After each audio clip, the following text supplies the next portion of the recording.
Hello, everybody. Welcome back to another episode of Retail Radio. My name is Josh, and I'm joined here with Dmitry, Lido contributor and technical leader of the community staking project in Lido. And I'm Isaac, also known as NT, and right now I'm just a community lifeguard for the Lido DAO, contributing also to the growth of community stakers in the protocol.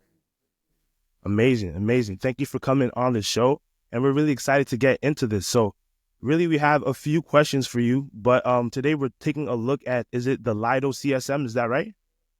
Yeah, Lido Community Staking Module. Can you just kind of give us a brief overview of what that is? Yeah, sure. Let me start first. So, for those of you who never heard of Lido, Lido is the largest staking protocol on Ethereum.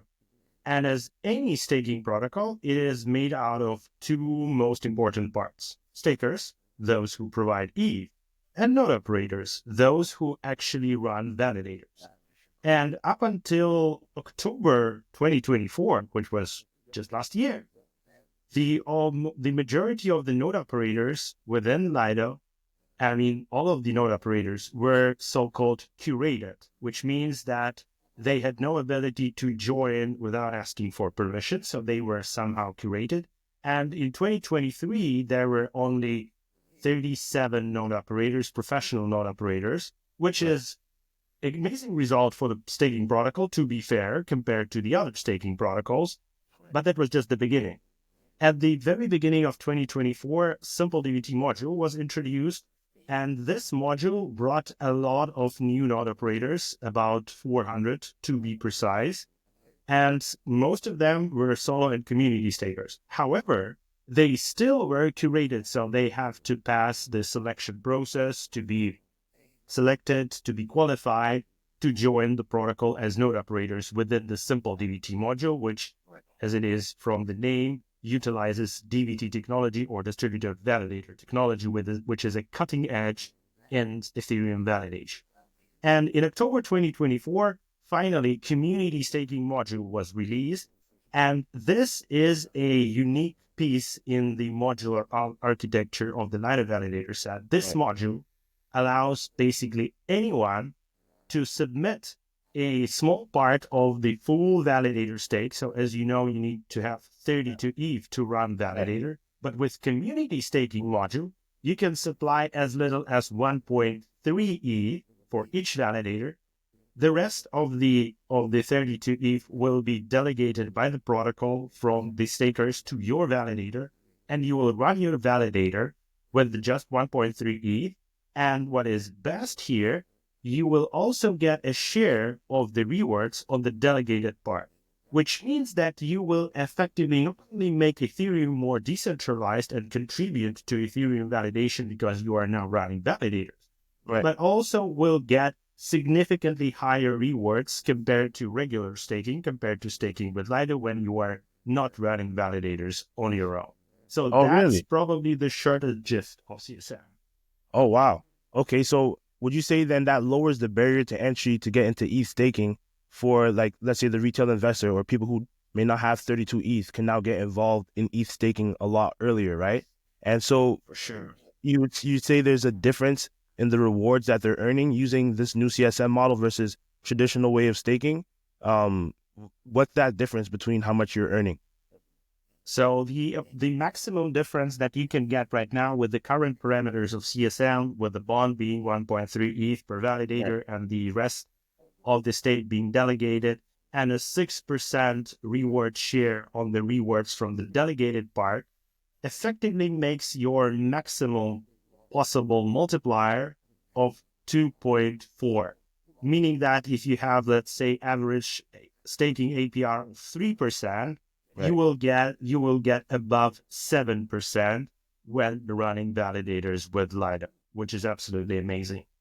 Wow, that's really cool. All right, so that's there's probably a lot of technical stuff in there that maybe not everyone may have caught as far as sort of how the validators work. But just for the audience, let's go ahead and zoom out a little bit, just to have some questions about Lido itself. So pretty much Lido, if I'm not mistaken, is the behemoth of Ethereum staking. It's synonymous with Ethereum staking, if you will. So I just wanted to ask, like, how would you say in your own words, Lido was able to rise to the top so quickly and become sort of the name of ETH staking? Well, that's a good question. Given that I joined Lido like slightly before Isaac joined us as well, let me take this as well. So I cannot say for sure like what was the exact reason, but I can definitely describe the path Lido protocol followed to reach to the point where it is currently. And I think that the main benefit of, there are several benefits of staking with Lido, which made it the most popular and the largest product. First of all is the uncompromised approach to the protocol governance. So, as you know, most of the DeFi applications, especially, unfortunately, you know that from the hack reports, Right. most of the protocols are controlled either by EOA, which is just your regular wallet or externally owned address, or a multisig, which also might get compromised. So Lido, unlike many other protocols, is fully governed by the LDO token, by the full-featured on-chain governance based on Aragon framework, which means that any change within the protocol, any manipulation, any like transition of the funds from one smart contract in the protocol to the other should be approved by the DAO, by the quorum of the LDO holders. So that's the first thing, which makes Lido protocol extremely secure in terms of any potential hacks or stuff like that. The second thing is definitely the usability of the liquid stake token. So you can create a liquid staking token, which would be a tokenized representation of your stake position. But at the same time, if there's no usage for this liquid stake token, it makes less to no sense to actually use the token. And one of the key features of STETH, which is a representation of your stake share within Lido protocol, is extreme utility. So basically in each and every application, or definitely in every major application, DeFi application on the Ethereum network and on Ethereum L2s, you can use STETH, for example, as a collateral, or you can provide it as within a pool to get liquidity tokens, LP tokens. LP tokens, right? And there's like many more usages. So staking with Lido, and the third thing definitely is the operator set, is the decentralized operator set. So again, for example, Coinbase, they are doing an amazing job with their staking product. However, there's a single entity called Coinbase, which controls all of the validators operated by Coinbase. Right. Lido is not the case. So being, first of all, a protocol and not a single entity, being a DAO, it also introduced a decentralized validator set that is only expanding like day to day, and there has never been shrinkage in the node operator set, meaning community that owned, yours, community owned, right? it is not like right now, it is also community owned. Before that, it was a set of the best out of the best professional staking operators. And the thing is, when you have your stake allocated to a single entity, the risk profile of something going wrong with the entity is like, let's call it 1. But now when you have like 10 entities, your risk goes down 10 times because now your stake is distributed. And now imagine that with Lido right now, the stake is maybe not evenly, but distributed between more than 500 operators, which is crazy. And this is the result of the unstoppable expansion of the validator set. So these 3 things, utility of the token, uncompromised protocol governance, and the best validator set on Ethereum, probably resulted in the significant amount, in the majority of the Ethereum stakers deciding to allocate their stake to Lido protocol and to stake with Lido protocol. That makes sense. Thank you for that explanation. I appreciate that. Isaac, I have a question for you. I'm going to bring it over to you. So speaking of, I guess, or Dmitry, you can chime in on this as well. You mentioned at one point security. Let's say, there's a lot of things that go wrong often in crypto, and even in staking, there's slashing. How would you say that Lido deals with those things? Let's say there was a slashing event. Is there sort of a procedure that you always follow? and how do you go about sort of combating those things? Sure. Isaac, you want to take it? Sure. Let me take a quick. I think Lido, especially now with the multi-module strategy and um architecture, is different from module to module. For Right. those who are curated, like the curated set or simple DBT, for example, that don't require a bond, that don't require any capital upfront from the operator. Right. There's a big reputational game stake, and that's why the curated set, like, there's a very long process to get into the curated set, and it takes a lot of work and consideration. Usually when we've seen slashing events in the curated set, the operators are very diligent into getting that resolved and even repaid, because it's for them it's critical to keep the reputation as a good operator in the network, right? Yeah. And even then, if I'm not mistaken, maybe Dmitry, you can correct me, but there's even a fund. I'm not sure what's the size of the fund that can also cover for some slashing events or some risks in the operator set. And then now with the community staking module that's permissionless, you also have the bond. So in the case of any misbehavior of the operator, call it slashing event because they run the keys on two different machines, or maybe they just didn't take care of the operator correctly, or anything else. Um, the protocol can, through a committee, the protocol can also penalize those operators and make up for the stakers, for the ETH stakers, for those faults. That makes Yeah. sense. That makes sense. Cool. Like That's that. cool. Just a quick comment here. So first of all, about the fund. So there's indeed a significant part, like about around 7K worth of rewards, which were collected from the rewards by the DAO, and it was set aside as a separate fund. So like the DAO, should significant slashing happen and should operators not cover the slashing, might vote to use this fund. That's the first thing. And for Right. CSM, as Isaac mentioned, the bond size is actually calculated in a way that this 1.3 ETH is sufficient to cover for non-correlated slashing events. And Oh, wow. for just to give you the reference, for the correlated slashing event to happen, more than 10K validators should get slashed at the same time, which is incredible number. It had never happened on even on a testnet, except for testnets that were devoted to testing that. And on the mainnet, the total number of validators ever slashed is something around 700 to 800. And specifically for Lido, this number is 30, I guess, or 33, something like that. So the lowest number among the other well-known and long-lasting protocols, except Right. for new protocols, maybe. Right. So they have that pretty much security fund in the case of, doomsday fund, pretty much, right? Like in the case of anything happening. So users can feel safe and secure when they go ahead and use that. All right, cool. So speaking of the CSM, would you be able to actually show us how that works? And I know we wanted to sort of go ahead and show the audience how they can actually start staking Ethereum with just 1.3 ETH, right? 1.3? It is 1.3. The first to start, like the very first validator will cost you 2.4. It is an extra security measure, but Okay. then the second and further validators will cost you 1.3. So we effectively 1.3. call it 1.3. Cool. Isaac, Awesome. jump in. Perfect. Sure.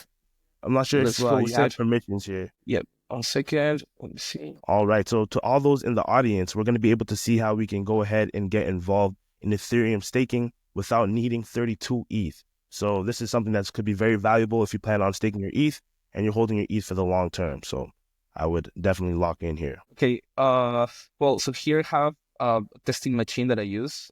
I'm using that node. Okay. I guess a bit of context on node running for those who may not know. Running a node is you require a physical device, a physical machine. Usually, maybe the cheapest one you can get is around $700-800. What the common consensus, it depends a lot on the clients and the configuration you use. But actually, what's recommended right now is to get any quad-core CPU. 32 gigabytes of RAM and 4 terabytes of an SSD. But you, in reality, you can do with a bit less. This is just to be feature proof, right? So here I Quick have the question. machine. Sorry, quick question before we continue on. So you mentioned that users are going to need to have a physical device. Would they be able to use something like a VPS to go ahead and run this, or must you have a physical device? Yes, you can run a VPS. There's multiple ways to run a node. Perfect. We actually recommend to get the machine.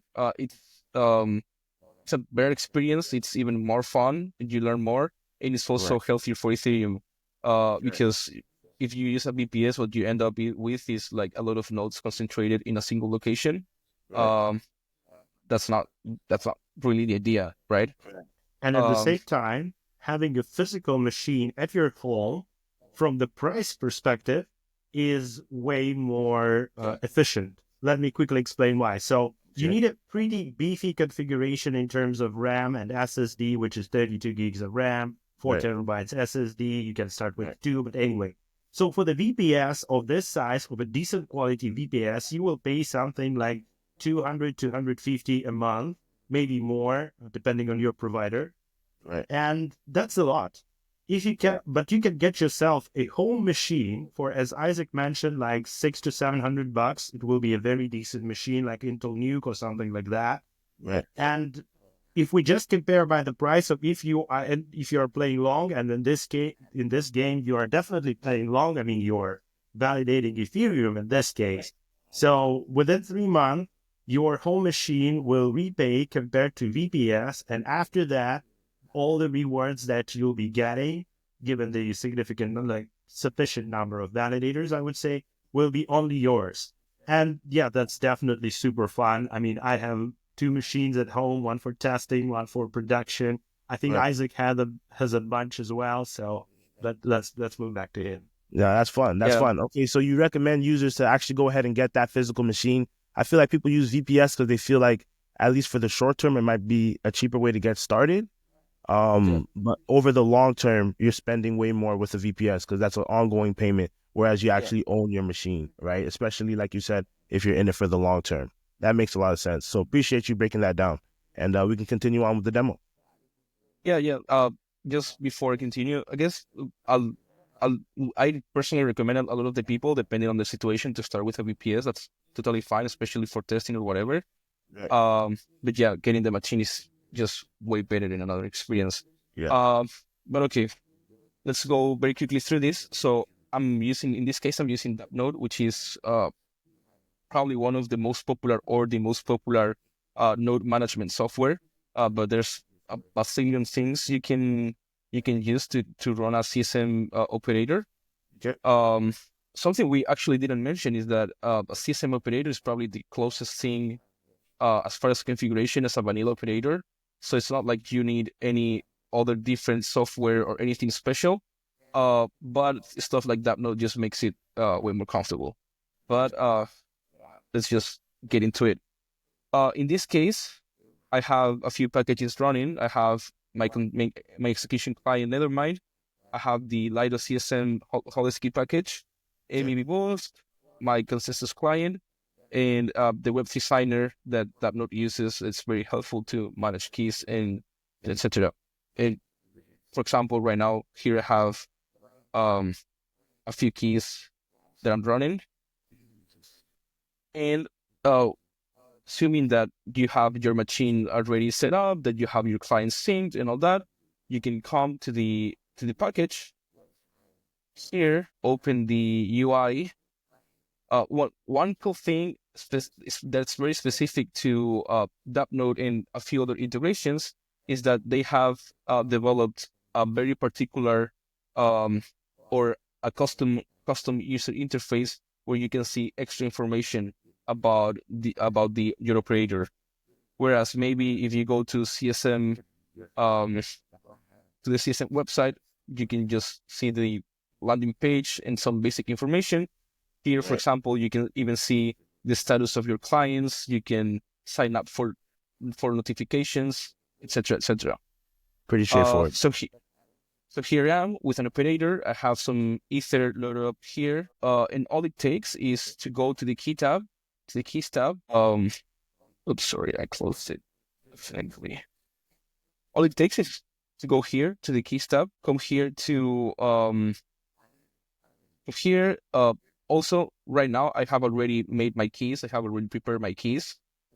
I just have to come here, put the deposit data, and submit the keys. In this case, I already have the keys here loaded up in the staking brain. Sure. If I had not have them here, the user interface would also tell me, hey, the keys are not loaded up. You want to load them as well? And I would be able to load them. But because I have them, I don't have to do anything else. So that that data right there you got from the brain, that database right here, yes. This is these are key stores. The keys. So right. These are essentially the managers of the validator. So if you want to run a validator, you need to put a key store in your machine so that the machine can authenticate that you own that validator and that it can process attestations or also propose blocks, sync committees, etc. All the duties of validator. It is basically like your Ethereum wallet, but for the validator. For the validator. So if you want to interact with Ethereum, you need to have a wallet, right? Right. And if you want to run a validator, you need individual wallet or individual key for each validator. So Isaac hasn't shown the process of generating keys because you should always do it in a secure way, and keep in mind, please. Right. So what we see now is the actual keys being generated. Like, for example, like if I've been showing you my wallet on my MetaMask, I would never show you the seed phrase and stuff like that. So that's why he have this keys here. And the data that he pasted is one of the outputs of the key generation procedure. It is just a JSON file, which you will get as an output. There's a bunch of instructions. We will definitely share them in the description after the stream, so you guys can read more about that. But yeah, let's keep up with it. So that JSON deposit data you said you got from the key generation. Yes, like when you create your wallet, you end up with a public key and a private key that you should never share. When you are generating validator keys, you end up with a public key, a private key as well. Yeah, that you should never. This additional JSON file. Okay. Yeah, actually, I can share it here. So let me. So these are the files pretty much. I generated just about 5 keys. When you go through the software, that's probably the Wagyu keygen application. You're required to enter or to generate a new seed phrase and to put the amount of validators you want to do and a password, etc. And after that, it generates the keys. So, for example, here's one key store. We can take it. It's just another JSON that has relevant information for this wallet, as Dmitry described it. And you also have the deposit data, which is just that, right? The data for that validator to be deposited. The good thing about this is that what allows you to do is to pretty much separate both. So you can have the key stores, I can generate the key stores and I can put it on my node, and then I can give the deposit data to anyone pretty much, and that person would be able to deposit the Ether, assuming that the Ether is being delegated. In this case, I'm giving the deposit data to Lido. Lido is going to take that information and it's going to deposit the Ether as it becomes available, as it gets deposits. So that Ether, those validators get deposited and therefore delegated to me. So yeah, makes sense. JSON is here. The JSON is here, and I have like a few options to deposit. In this case, I just have Ether, but if I had stake Ether already or wrapped stake Ether, I could also be able to do the deposit that way. And if you notice here, for 5 validators, I just have to deposit 7.04 Ether, which is like crazy cheap, especially given especially given that a single validator is 32 Ether. Now, right now, I'm Right. depositing 5. Yeah. So I can go ahead, submit the keys.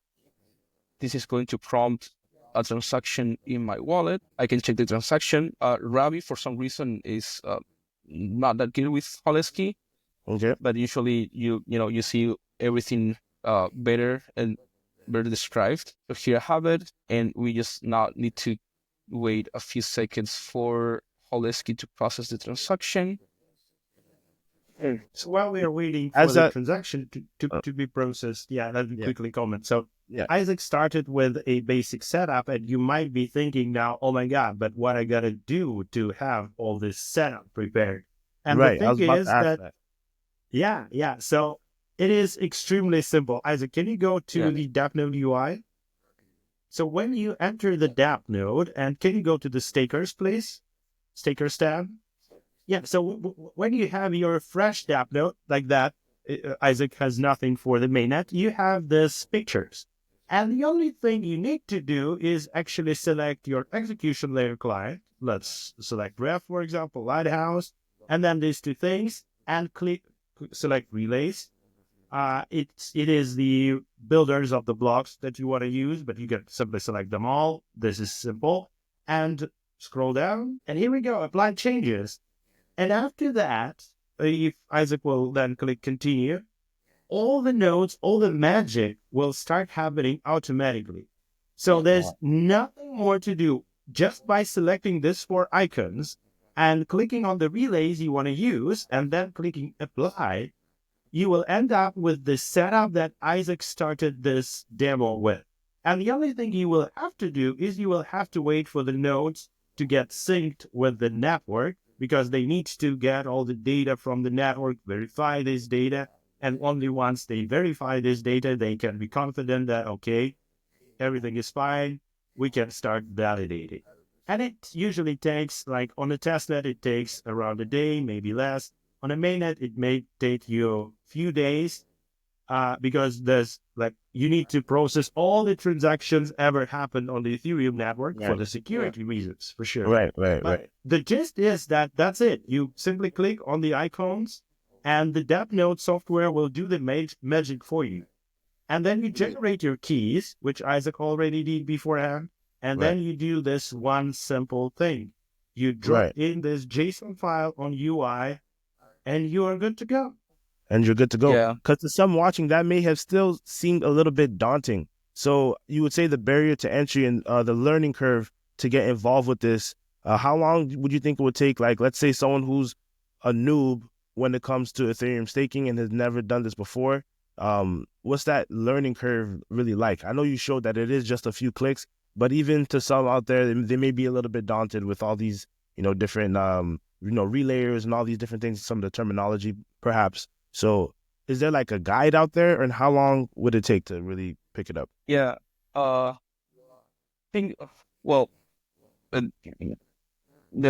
probably the best thing about Ethereum is the community. There's a very big and strong community, and the community not only has a bunch of resources, there's hundreds probably of guides to help you run nodes, but also there's a lot of people, including myself and others, that will be more than happy to just get you started. That's like just to say something. But in reality, assuming you have the machine or you already have like the BPS, and you have that node set up, at least installed, from getting that node configured to wait to have to be at the point where your nodes are syncing, maybe just an afternoon. And that's being even generous. Like you've seen here, it's just a few clicks. But let's say that you're a bit, you don't know much, you're a bit daunted. So it would take you probably a bit more while you get familiar with the interface and all that. But it's really, really easy. I even, me and some other people have even some videos doing speed runs, setting up nodes in minutes, like less than 10 minutes. So as you know more, it also depends on the profile. A lot of the people in the space are very technical by default. So even if you don't know exactly about nodes, it shouldn't be that hard.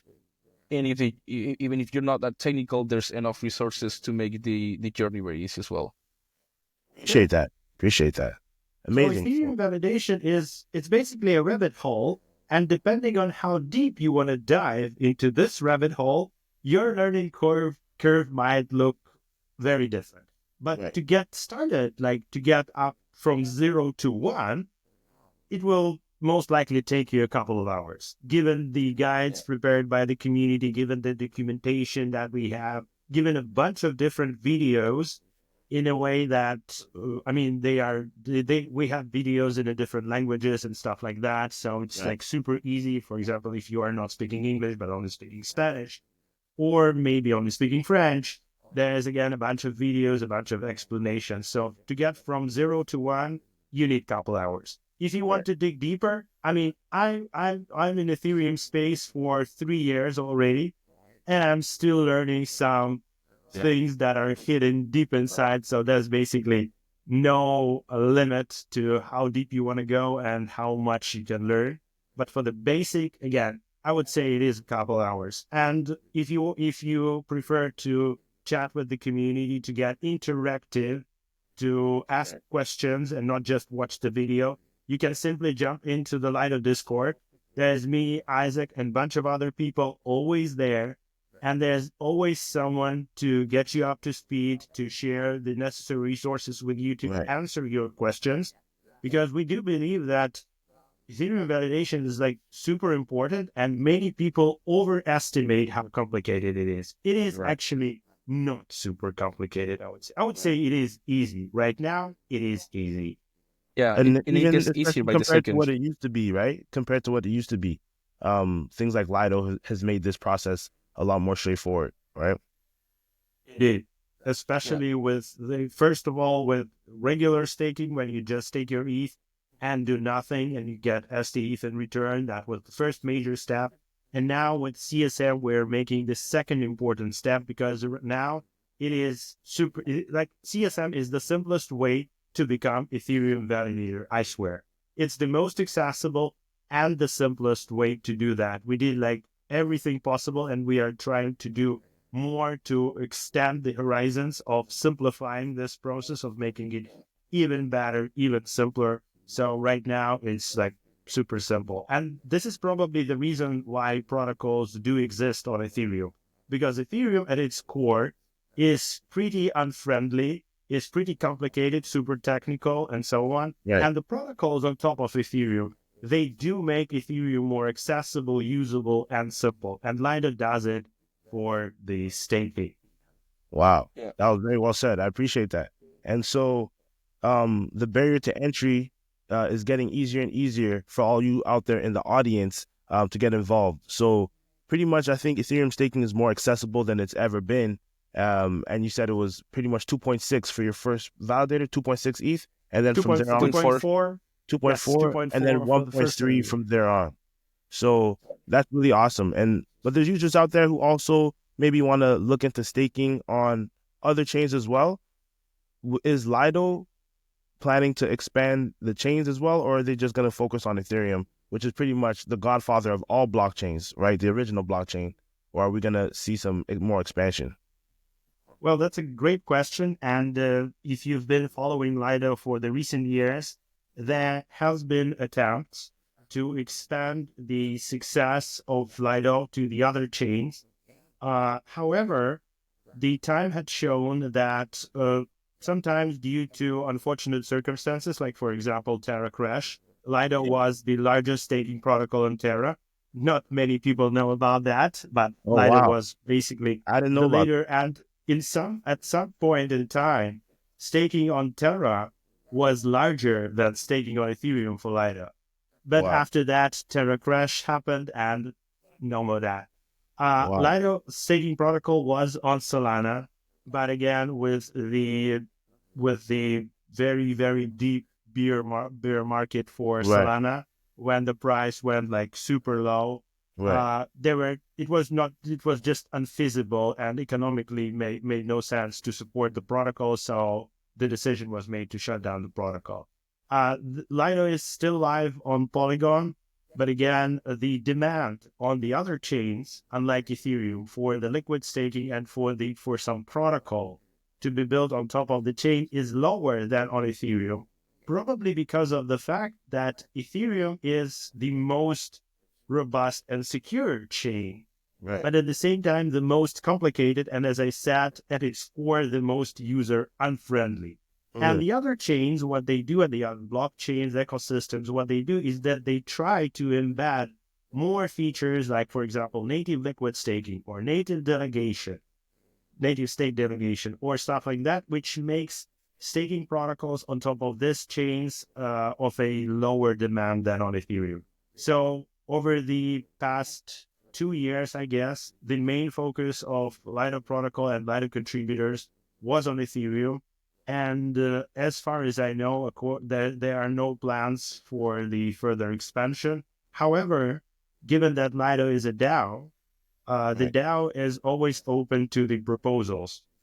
So if some team or some protocol is willing to build a Lido-like protocol or a Lido version on some other chain, they can always reach out on the research forum with their proposal and make it real. Because the way how Lido works is different groups of contributors developing different things. So, for example, me, Isaac, and the guys around us, we work on the community staking module on a very specific part of the Lido protocol. And there's a bunch of other groups of guys who are absolutely independent from us, working on the different parts, like cool things like dual governance and stuff like that. Right. Yeah. And then BDs, and then just different sections and different different factions rather of Lido. That's pretty cool. You know, I got a chance If I to may, meet one of the BD guys while I was in Taiwan, which is really cool. I think that's how we got connected here. So yeah, that's really cool how it's sort of that ecosystem of builders. And one thing I didn't know from what you said earlier too was just how long Lido has been around. I didn't know it was actually one of the biggest validators on Terra, one of the biggest liquid staking protocols over there. And Lido has been resilient to survive some of the worst black swan events and the deep bear markets, and it's still around and standing tall as the leader of Ethereum staking. So that's pretty cool. I didn't know about that. Lido was the first transaction. The transaction that summoned Lido was on December 2020, if I'm not mistaken. So it's 2020, a bit more than 4 years. right? And if I may just like expand very quickly on Dmitry's comment as well, like the networks, the thing of networks is not only a business decision. At least like I wasn't there anyways when most of this happened, but I feel pretty confident saying that it's also the high alignment with Ethereum specifically of all the people in Lido. And a lot of the times the versions of Lido in other networks like require external teams. We created a bit of division. And I think now what's maybe relevant is not directly Lido on other networks, but it's the Lido Alliance, where there's a few projects that actually do staking in, for example, there's one that does staking in Cosmos, and it's not Lido on Cosmos. Can you name drop them? Can you name drop them for us? Yeah, Drop. It's called literally Drop is the name. Oh, Drop. Yeah. Like Drop Down Money.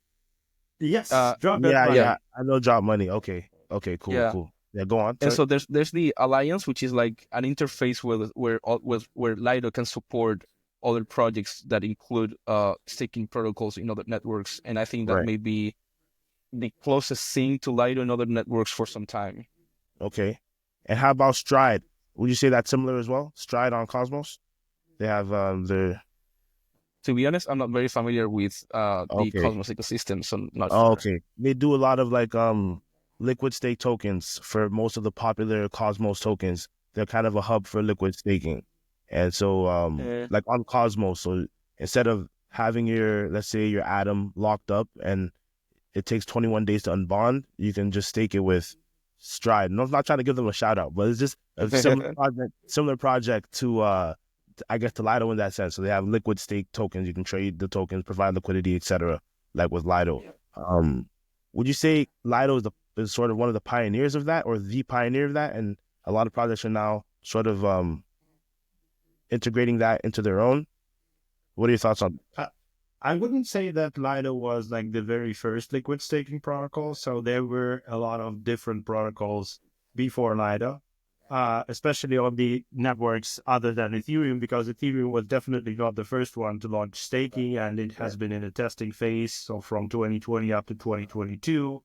So Lido launched like 2 weeks after the Beacon chain, the Ethereum's testing phase of the staking was launched. So Lido was one of the first protocols to launch.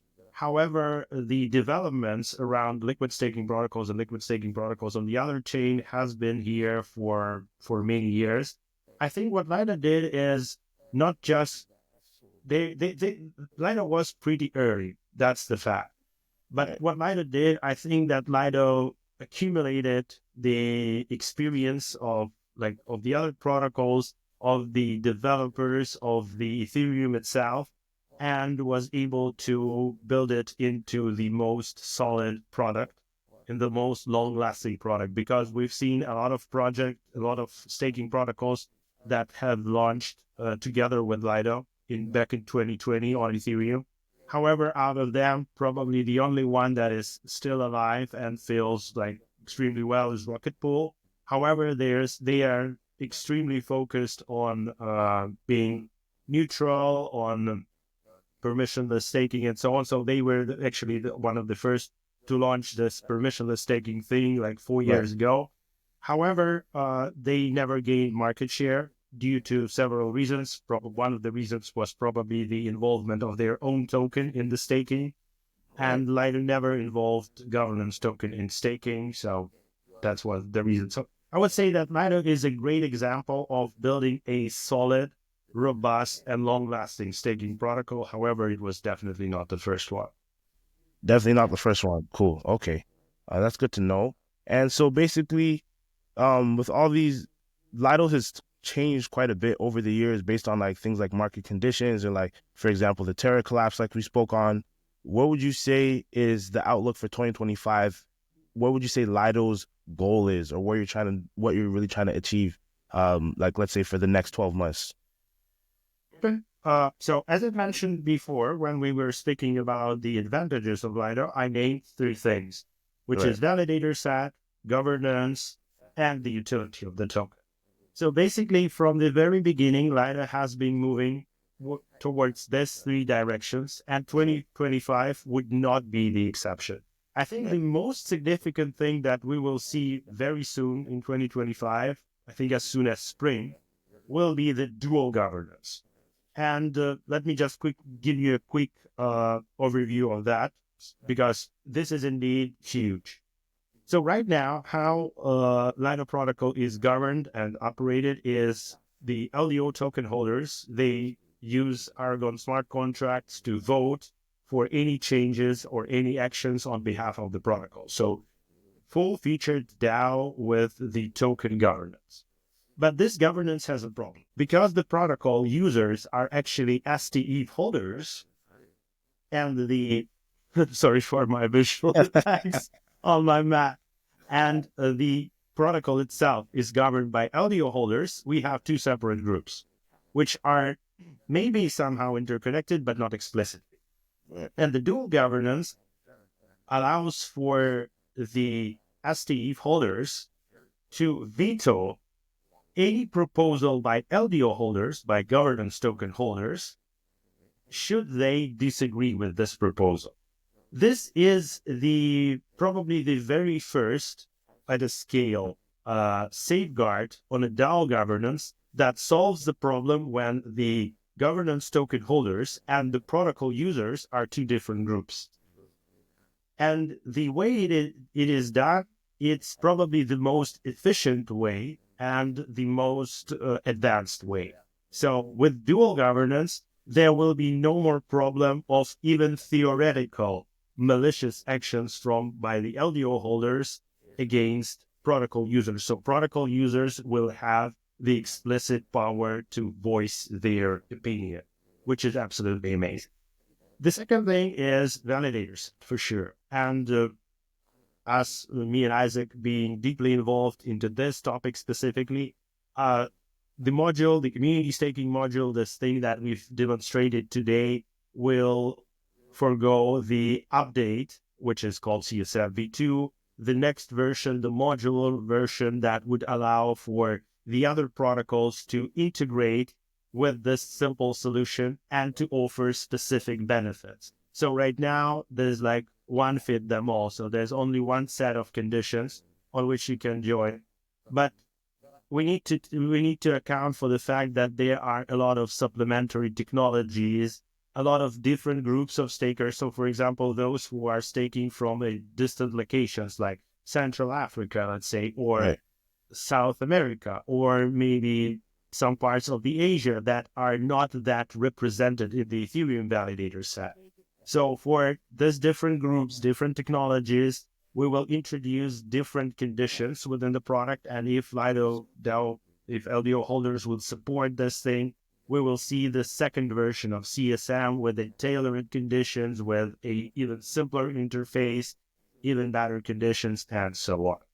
And the last, but definitely not least, is the utility of the token and the other use cases for ETH, STETH, and so on. And this is where so-called Lido v3 comes in play, because in this direction, we will see again a thing that has never been the case for Lido. We will see so-called bring your own validator thing. When institutional stakers or large STETH holders would be able to tailor their own staking conditions. So they will be able to create a vault and deposit their ETH into the vault, decide on the node operator set. So they will be able to select from different options of node operators. It might be only one, it might be diverse set. At the same time, so while they will have specific tailored conditions that fit them, so for example, they might want only KYC validators, or they might only to have community staking validators, so people validating from home. They will be able to get all of these things, tailor it specifically for themselves, and at the same time, they will be able to mint STE against their staked position, which means that they will combine two benefits: specific tailored conditions and access to STE, which is still the most usable token in DeFi. And these are three major things upcoming in 2025. I bet you will see all of them, maybe some at the beginning of the year, some closer to the end of the year. But all these three directions, token utility, validator set, and governance, all will be improved in 2025. I can confidently say that 2025 is a huge year for Lido. And we have a lot of work to do. Ooh. Amazing.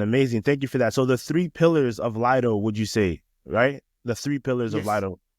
So that's utility, validators, and governance.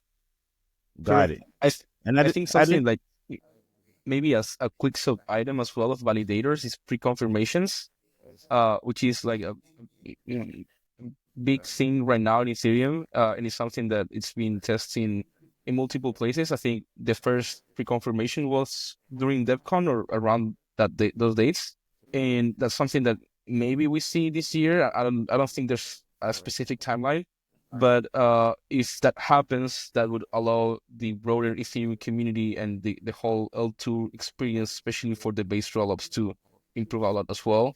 And that's something that I think also Lido, because of the size and also all the expertise,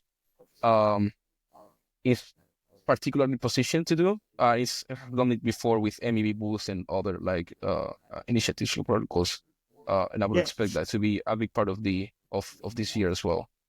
Sure. That's so the three things that I've mentioned is definitely not all of the things that will be released and happening with Lido. Because if I want to name all of them, we will probably need another hour to walk through all of them, like new staking modules, for example, with SSV, pre-confirmations, as Isaac mentioned, other improvements to the core protocol and stuff like that, partnerships and integrations with new L2s, new networks, new protocols. So there's tons of things happening with Lido. Expansion. And expansion. Very, very cool.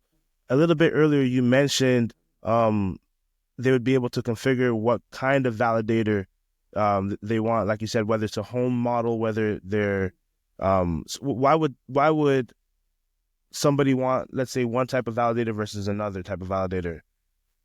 Oh, Can you that's a typical institutional use case. So yes. So I don't think that this is particularly interested for, let's say, individual stakers. So if you have, I don't know, like 10 to 20 ETH or something like that, you are better off just staking with Lido, because Lido did all the things that they curated some operators, they invited community stakers. So they do offer the best validator set. However, for the institutional stakers, there might be specific limitations or circumstances or jurisdictional limitations or stuff like that. And there's definitely no solution that fits them all. That's why this new concept of Lido v3 with the vaults is introduced, where you can bake whatever conditions you need within a vault while still being a part of the protocol. This is an amazing combination, because the staking protocol with a good validator set is Lido is just one of many. So there are a lot of that. And you can also see the concept of the vaults, where you can tailor your conditions in the other protocols. But Lido would probably be the first protocol at scale which combines these two things together.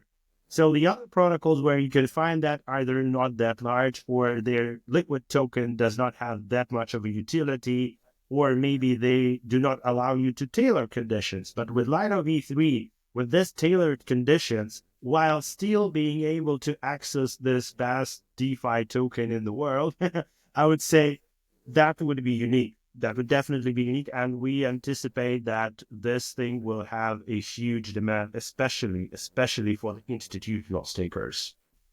Wow, okay. And so when I think about staking and I'm hearing these different configurations, I'm someone who's also an airdrop hunter on the side.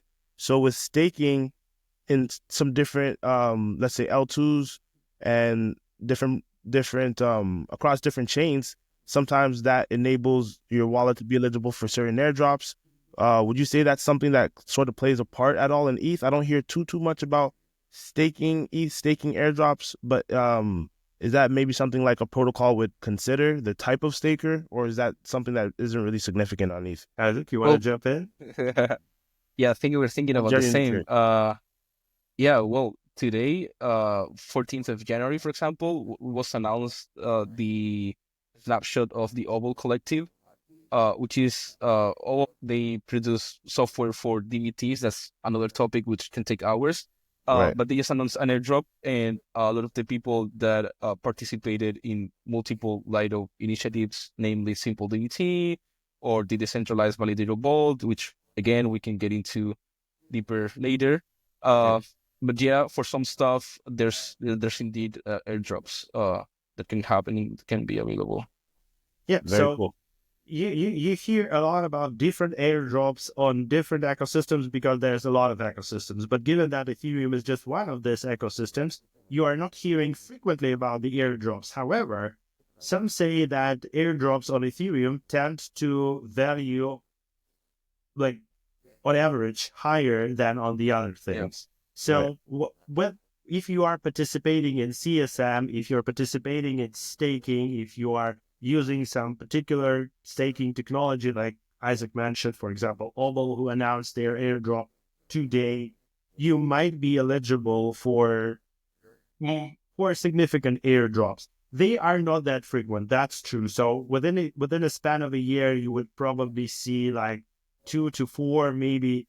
But if you are active in the community, if you are active in staking, you definitely have way higher chances of being eligible.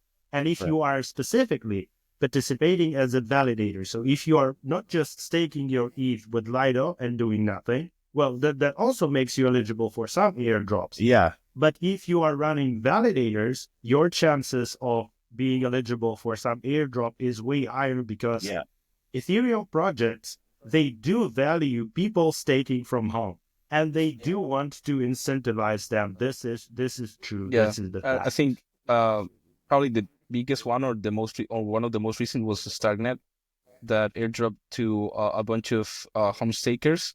including people in protocols like Rocket Pool. By that time, the CSM wasn't live, so that's probably the reason why there wasn't any airdrops to operators in Lido. But I would expect others to come, and it's like, well, to me, it sounds like a very good deal. It's true that they're not that frequent, but like Dima says, they're also slightly bigger than some other airdrops in Yeah, lower value networks, let's say. right. And like, just imagine you stake from home, you make almost a bit more than twice the rewards on ETH. Yeah, In naturally, it's not like, on some protocols which may be artificial or may change with time. right, And plus that, you're also eligible for some airdrops. I think, to me, it right. sounds like a good deal. I don't know. Yeah, and a good airdrop sometimes can really cover the cost of Yeah. a lot of these things, which is really cool. And it goes to show also, like, it's true, being a validator versus just staking, a lot of the time that brings up the status of your wallet. Let's say there's tiers within an airdrop, right? They would probably favor the validators. I've seen that a lot with because like I said, I'm an airdrop hunter, so I would even have testnet validators for new projects. For example, Celestia, Dimension, and they rewarded the node operators the highest than any other Yeah. criteria for their wallet. And the validators, right? So it goes to show that, it makes sense because there's a sort of like a ranking as to, how this wallet is actually helping the network, right? So that places you at a higher rank type of thing. Very cool. So that's good to know. And you mentioned really quickly Rocket Pool. Right now, I would say maybe the top three is yourself, Rocket Pool, and Coinbase. But Lido's market share has always been, at least for the last few years, sort of ahead of the game. How would you say you stay ahead of the competition in this current market? What are you doing to stay ahead of them? That's a great question, to be honest. I have no idea what particular actions are taking for that. I would even say that there are no particular actions. So what Lido does again is it's simply the best staking protocol. And what we are doing as a contributors on a day-by-day basis is we are trying to improve that, and we are trying to maintain this badge of the best staking protocol. And I think you better ask people who are staking with Lido, why aren't they staking with Lido? And for me personally, because I'm also staking with Lido, I'm also running validators with Lido. For me, I'm first of all super confident in staking with Lido in terms of risk perspective. That's definitely the thing. I'm very pleased with the amount of use cases for my STETH because I do use my STETH a lot in DeFi.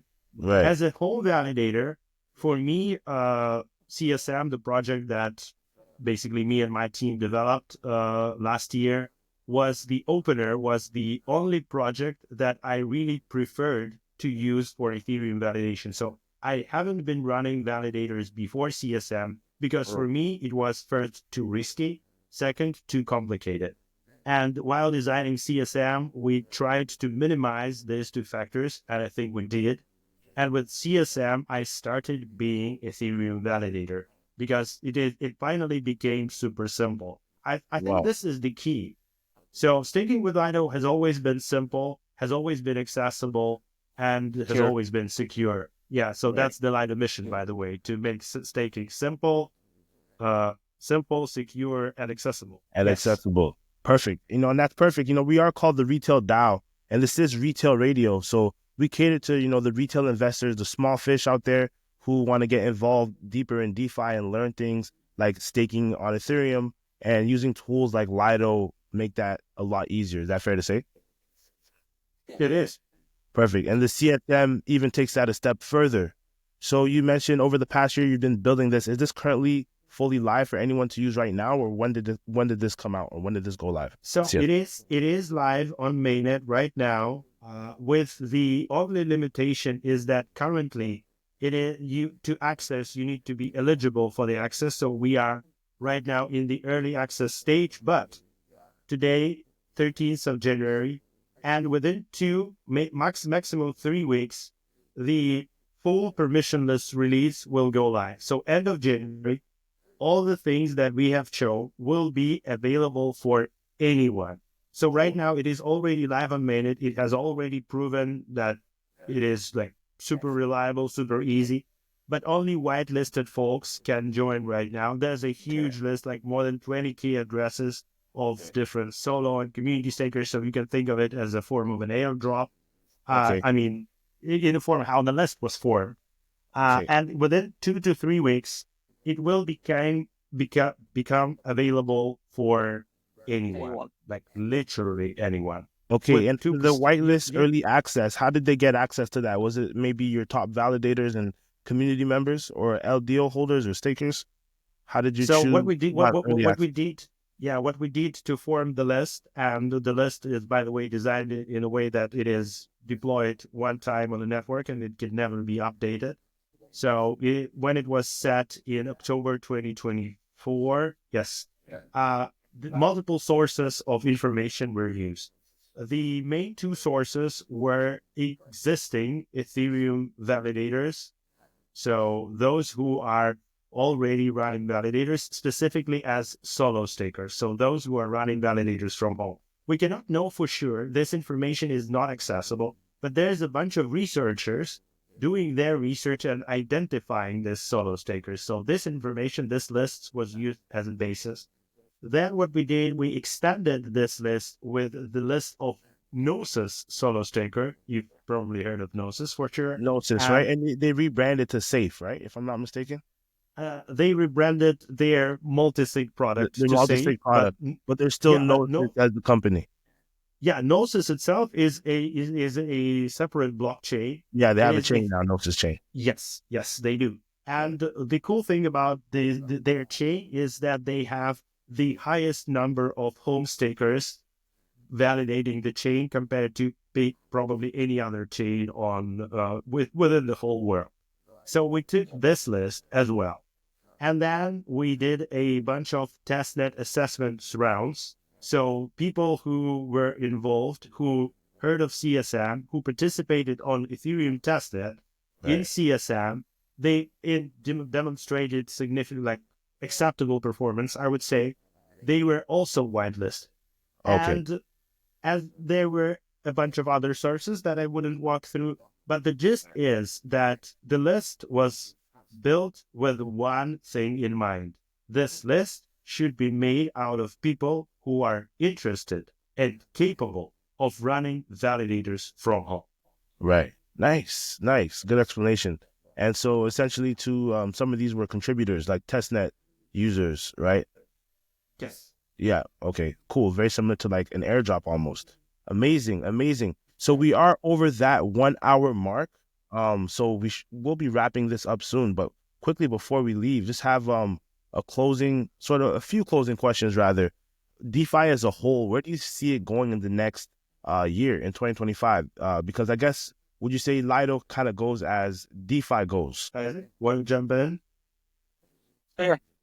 The question of DeFi is interesting. I think we're seeing um a lot of coordination between the whole ecosystem, and also like protocols sort of expanding both horizontally and vertically. You have, I don't know, even let's say Uniswap right now with their own L2 getting like concentrated liquidity and sort of owning more of the stack, and Lido itself sort of making the alliance, getting people like Drop, which sort of take over Cosmos. You get folks like Mellow who help us build like structured products and vaults that can be used to stake Ether, for example. Um, and talking about restaking, it's also, I think there's also going to be 2025. We'll see like more mature restaking. Right now, it's only like deposits. You get 80 layer, but there's no real utility. So I think a lot of the experiments that were the whole space was have been building for the past year or two. We'll see like real use cases, or we'll see like them being like really useful. Um, and I don't know, maybe we see more interesting stuff. I think usually on like on crypto cycles, for example, right now, assuming we are in a bull market, which is kind of the sentiment, even though maybe it's a bit of a weird bull market, at least for Ethereans, because we haven't reached ETH yet. Um, but assuming Lagging a little bit. bull market, there's always something interesting happening. Yeah. At least right now in crypto Twitter, the chat is about AI agents, which is Yeah. some people say it's just a marketing move to rebrand bots. Right. I don't know. Buzzword Uh, of 2025, or like just a trend, just like a fad rather. Would you say? yeah, Or is it that's what people are saying? maybe I don't know if they will stick for the whole year, but right now they're definitely hot. Right. And it may be very interesting to see how people can experiment with that more, like and integrating in DeFi more, or even automating DeFi more. Right. To the point where I think of the other day I saw some guys that had a product in Arbitrum that use the rewards of stake ether, the stake ether of Lido to pay for gas, for example, and you start to combine stuff like the Legos that you can do with DeFi, and you can Right. get AI agents that can pay for themselves with the stake ether, for example. Right. So it's like, I don't know, you can. I think maybe we see a lot of more crazy Yeah. combinations. It's getting Interesting. pretty crazy. It's getting pretty wild. Yes. So then I want to ask you too then some, I guess, more personal questions away from Lido, just as DeFi as a whole. We see so many different metas and trends come and go, right? For a while, SocialFi was hot. And then now we have AI agents. Of course, meme coins was pretty much hot for the last like all year, pretty much. What sort of narrative or sector do you see being the winner? I say outside of meme coins, for this cycle.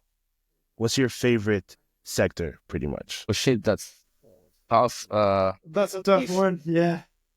If I knew, I would probably I was probably gonna reach the last cycle if I was like good at pointing these things out. Okay. Uh, and also not sure if I'm like the most DeFi savvy guy. Like, I guess I'm probably closer to infrastructure. That's the thing. Maybe with Lido, like yeah, it's DeFi, but more than DeFi, it's a lot of infrastructure. Right. But if I had to think of like what sticks out, this year, maybe in like general categories, maybe user experience, things being automated, better wallets, better rollups, more Okay. integrations. Um, Infrastructure. yeah, and that only results on better experiences for the user, right? And maybe you don't get like crazy use cases. I don't think, to be honest, I don't think we'll ever get something novel again, or not as groundbreaking as blockchains Right. themselves, or even Uniswap or something like that. Yeah. What's cool is that you start to get products that are more simple for the end user. You get like, I don't know, Yield or Aave, Maker, now Sky or whatever. That's more Right. streamlined, more easy to use. You get wallets that are simpler, that look more like fintechs, like banks, like I don't know, PayPal, for example, stuff like that. Right. Are just way easier to use. Um, but and on the other hand, you get like a darker DeFi, Yeah. which maybe I don't know that much about, but you get like very niche meme coins and AI agents doing Yeah. very crazy stuff, following other people, creating very weird strategies. The market acting weird because you have like all these um, automations and stuff like that. It's just like, I don't know, maybe makes it harder to read. Uh, Not sure. I think that's all I can say right now. Fair say. So then you say you prefer sort of just DeFi as a whole, infrastructure, wallets, just making life simpler for the end user, right? Would you say you're most bullish on that rather than sort of these crazy experiments like these games and these AI agents and the deeper side of DeFi? Yeah, I guess I never understood that much. I was never able to get into the flow of that. I was Right. maybe always more cold about how did all of that work actually. Like all the infra, the blockchains, so the clients of the blockchains, Right. intents, L2s, etc. Um, which made more sense in my head, and like DeFi stuff. I'm, I don't know. It's you, you know, they say markets can stay irrational for longer than you can stay solvent. Every time I've tried, it hasn't been that good for me. So maybe that's the reason why as well. Yeah, I so know that's nice. that for me personally, there's always like two main directions in which DeFi has been developing and will continue developing. Okay. So the first one was like crazy degen stuff. And out of this crazy degen stuff, from time to time, something valuable might pop up and it moves to the second category. And the second category is where I personally think Lido belongs, is building something that is, again, simple, reliable, robust, and which withstands the test of time and stuff like that. So within this direction, my most bullish prediction will be the integration between real world things and DeFi. So right now, DeFi is still, even though like a lot of things has been done, but DeFi is still very separated from the ordinary human and from the regular things. So even though we have crypto cards, right? Right. And we can pay with this crypto cards in the supermarket. But even though I have one of the most advanced crypto cards, there's still tons of problems. So for example, it is hard for me to utilize DeFi while utilizing my crypto card. There are some projects that are doing that. And I think that the project that will succeed in this direction, which would create this bridge or this, I would say, structured product that would allow you both to utilize your funds, your assets in the real world, and at the same time benefit from all the cool things in DeFi. And at the same time, it will make it as simple enough so that regular user would not be afraid of using that. I think something like that will be one of the coolest things in 2025 because we are getting closer and closer each year. And I think that 2025 might show us something incredible in this direction. So you're looking sort of for a new meta to emerge. If you had to just nail it down to just one niche in crypto, what's your favorite one, Dmitry? If you had to just one niche. It's hard for me to say. To be honest, I've been focused on CSM and our infrastructure for the last year, so probably was not following trends as well. Fair say. Okay, then last question for both of you. If you could just go ahead and send one message to ETH holders out there who aren't staking yet, what would it be? Well, I would say if you are just holding ETH, then you are probably totally missing out. Go and stake it, because there's no point of just holding ETH. I like that. Isaac, what you got? Question, like, what are you doing? I think that's the question. Like, in all fairness, it doesn't even have to be with Lido. Like Dmitry says, it's the most secure, reliable product, but maybe you like something else. But it's yield that if you know how to like risk appropriately, which is like what I think Lido does pretty good, is yield that you can get that it's always very useful, whereas having Ether sitting down there is just getting it devalued by inflation, pretty much, you could say. Right. So they're pretty much leaving money on the table by just holding it rather than staking it, earn a yield, potentially get eligible for some airdrops in the process, and just have access to that community and just different opportunities that are sort of hovering around that. Very cool. All right. So definitely we've gone over the time. Thank you so much, Dmitry and Isaac, for joining us today. It's been an absolute pleasure. This is Retail Radio, and I think this is something that's very valuable for retail investors out there and for ETH holders out there that want to get into staking. Because in my head, even before this call we're on right now, it seemed like it was something that was a little daunting and a little bit complicated to get into. I never really tried my hand at it. I know Lido made it easier, but to see the presentation and just a few clicks, you can go ahead and start staking Ethereum with less than 3 ETH. Thank you so much for the demo, and thank you for joining us today.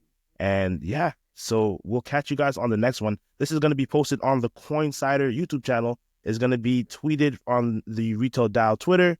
It's also going to be on the King Capital channel as well. So stay tuned for that. And thank you for joining us, guys. Thank you, Josh. Thank you, Josh. See you around, guys. All right. Until next time.